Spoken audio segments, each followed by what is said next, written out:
Sino ang totoong Lolo Jose? Welcome back to my channel, class. Ako muli si Professor Ipaliwanag ng University of Life. At sa episode na ito, pag-uusapan natin ang isa sa mga paulit-ulit na tanong sa OPM history.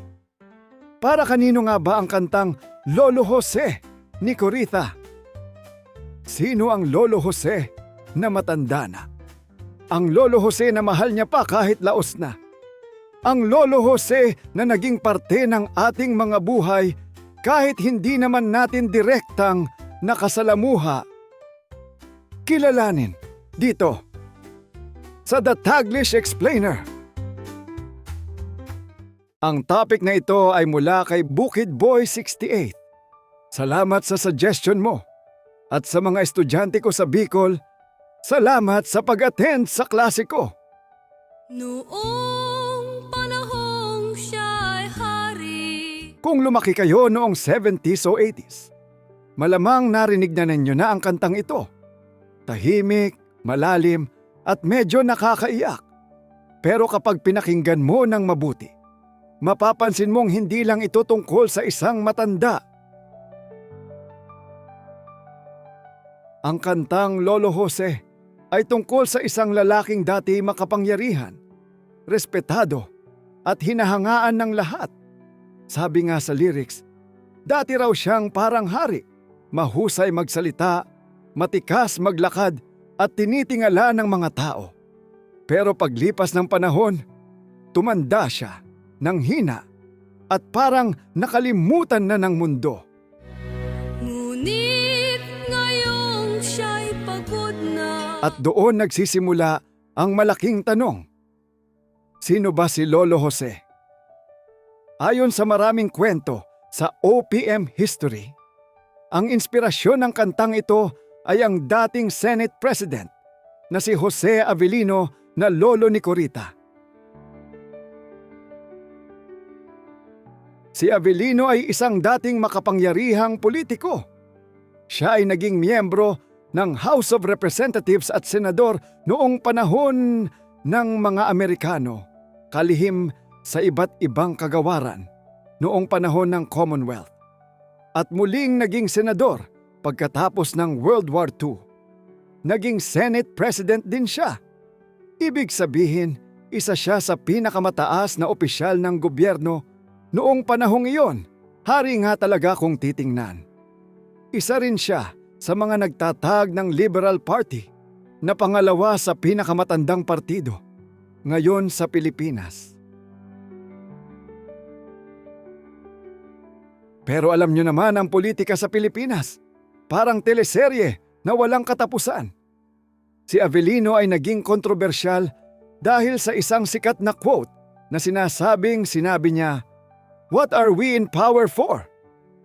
Ayon sa iba, ang buong diwa ng pahayag na ito ay parang nagsasabing, kung hindi tayo makikinabang sa kapangyarihan, para saan pa?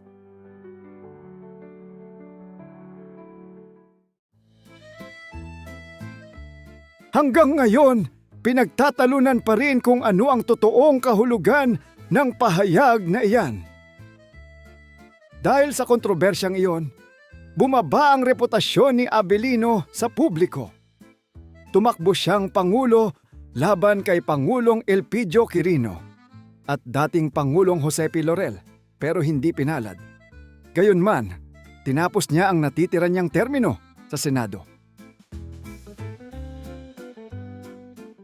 Muli siyang tumakbong senador, ngunit natalo at hindi na siya bumalik sa politika. Mula sa pagiging makapangyarihang leader, naging simbolo siya ng lumang uri ng politika. Mahina na rin ang katawan. Pagkatapos niyang iwanan ng politika, nabuhay pa siya ng mahigit 3 dekada hanggang sa pumanaw siya. At dito pumapasok ang husay ng songwriting ni Coritha. Sa kantang Lolo Jose, hindi niya direktang pinangalanan ng matanda. Sa halip, ginamit niya ang imahe ng isang matanda na dati makapangyarihan, pero ngayon ay nakaupo na lang sa bintana. Nagmumuni-muni tungkol sa nakaraan. Parang ganito ang eksena. Noong kabataan niya, siya ang bida. Ngayon, siya na lang ang extra.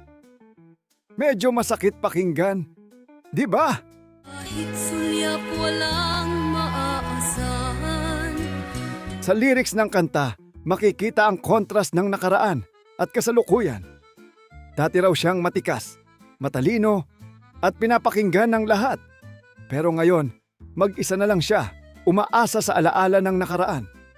Nang hindi malimot niyang nakaraan. At ang chorus ay parang nagsasabi, si Lolo Jose, si Lolo Jose, si Lolo Jose ay matanda na. Ngunit mahal ko pa si Lolo Jose. Kahit siya ngayon ay laos na. Ibig sabihin, kahit may pagkakamali ang isang tao sa buhay, may bahagi pa rin ng pagkatao niya na dapat nating unawain. Ngunit mahal ko pa si Lolo Jose. Ngayon, bakit kaya ginawa ni Corita ang kantang ito? Simple lang, hindi lang ito tungkol sa isang tao. Isa itong komentary tungkol sa kapangyarihan, pagtanda, at kung paano nakakalimutan ng lipunan ang mga dating makapangyarihan. Parang mga lumang cellphone. Ang hirap na nasa puso. Ganon din ang kapangyarihan. Ngayon ikaw ang trending. Bukas, archived post ka na. At yon ang isa sa pinakamalalim na mensahe ng kanta. Sa madaling sabi, ang kantang Lolo Jose ni Corita ay inspiradong kwento tungkol sa dating makapangyarihang politiko na si Jose Avellino na minsang naging Senate President ng Pilipinas. Ang kanta ay nagpapakita kung paano nagbabago ang buhay mula sa kapangyarihan at kasikatan hanggang sa katahimikan ng pagtanda. Kung maari lang. Pero higit pa doon, isa itong paalala na ang kapangyarihan ay hindi permanente. Darating ang panahon na kahit ang pinakamakapangyarihang tao ay magiging simpleng alaala na lamang. Siya